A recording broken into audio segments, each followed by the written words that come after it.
안녕하세요. 오늘 저희가 좀 깊게 들여다볼 자료는 두산 에너빌리티 관련 증권사 분석 보고서들입니다. 네, 안녕하세요. 특히 요즘 정말 뜨거운 이슈죠. 소형 모듈원전, SMR. 이 SMR에 대한 기대감이 엄청난데 과연 실제 진행 상황, 그러니까 실적은 어떤지 그 부분을 좀 집중적으로 파헤쳐보려고 합니다. 네, 기대와 현실 사이의 간극이랄까요? 그런 걸 좀 짚어보는 시간이 되겠네요. 맞습니다. SMR의 잠재력, 그리고 또 현실적인 과제들, 당신이 꼭 알아야 할 핵심만 쏙쏙 뽑아보겠습니다.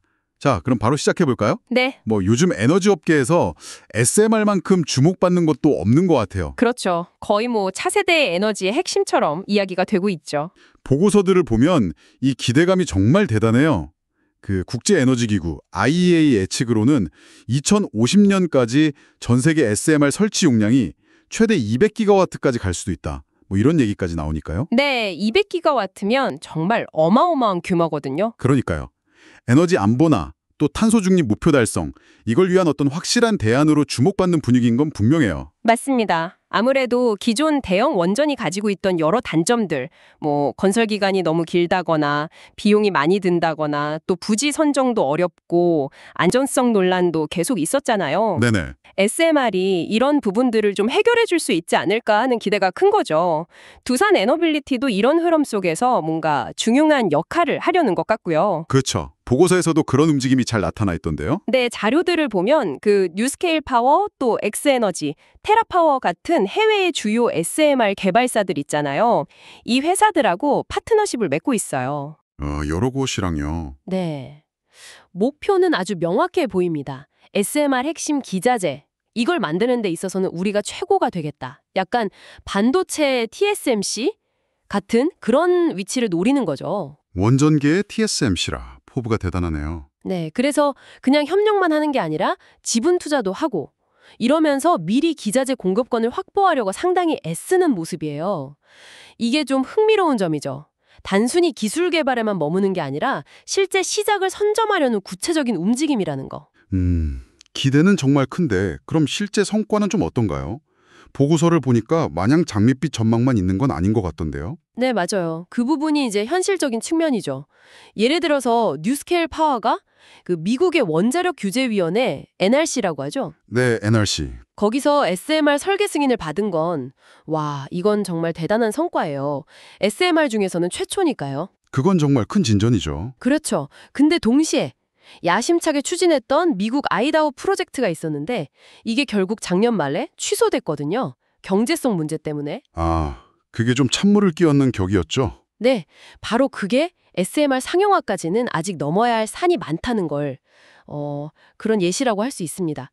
기술도 기술이지만 결국에는 이게 돈이 되느냐, 경제성이 있느냐가 관건이거든요. 그렇겠네요. 거기다가 각 나라마다 규제도 다 다르고 엄격하고 또 실제 건설하고 운영까지 가려면 시간이나 비용이 생각보다 훨씬 더 많이 들 수도 있고요.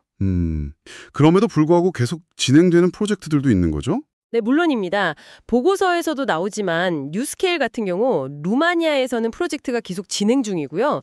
또 되게 흥미로운 지점은 요즘 AI 때문에 데이터 센터 엄청 짓잖아요. 맞아요. 전력 소비도 엄청나다고 하던데요. 네, 그런 데이터 센터처럼 전기가 엄청나게 그것도 안정적으로 필요한 새로운 수요처들이 SMR 도입을 꽤 구체적으로 검토하고 있다는 거예요. 전력망이 부족한 곳에 그냥 SMR을 딱 지어서 전력을 공급하는 거죠. 그건 좀 새로운 관점이네요. 그리고 뉴스케일 SMR 노델 자체도 용량을 좀 늘렸어요. 77MW2로. 이게 경제성을 좀 개선할 수 있지 않을까 하는 기대도 있고요. 용량을 키워서 효율을 높인다. 그렇죠. 단위 모듈당 전력 생산량이 늘어나니까요. 그래서 이게 당신에게 왜 중요하냐면 결국 SMR의 성공 여부가 앞으로 우리가 쓸 에너지의 가격, 또 안정성에 직접 영향을 줄 수 있기 때문이에요. 정말 그렇겠네요. 그래서 중요한 질문은 이거죠. 과연 SMR이 이런 과제들을 잘 극복하고 정말 전망대로 쫙 퍼져나갈 수 있을까? 그 속도가 어떨까? 그렇다면 두산에너빌리티가 뉴스케일 한 곳만 보는 게 아니라 엑스에너지나 테라파워처럼 여러 개발사랑 손을 잡는 것도 이런 불확실성에 대비하는 전략으로 볼 수 있겠군요. 네, 정확합니다. 위험 분산이죠.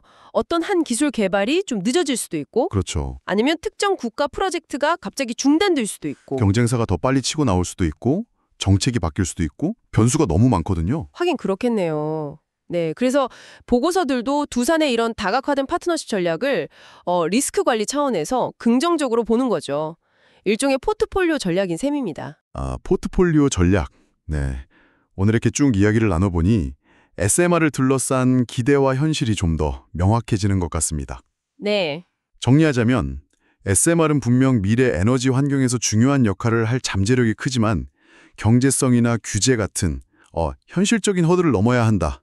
그리고 두산 에너빌리티는 이 기회를 잡으려고 전략적으로 움직이고 있다. 뭐 이렇게 볼 수 있겠네요.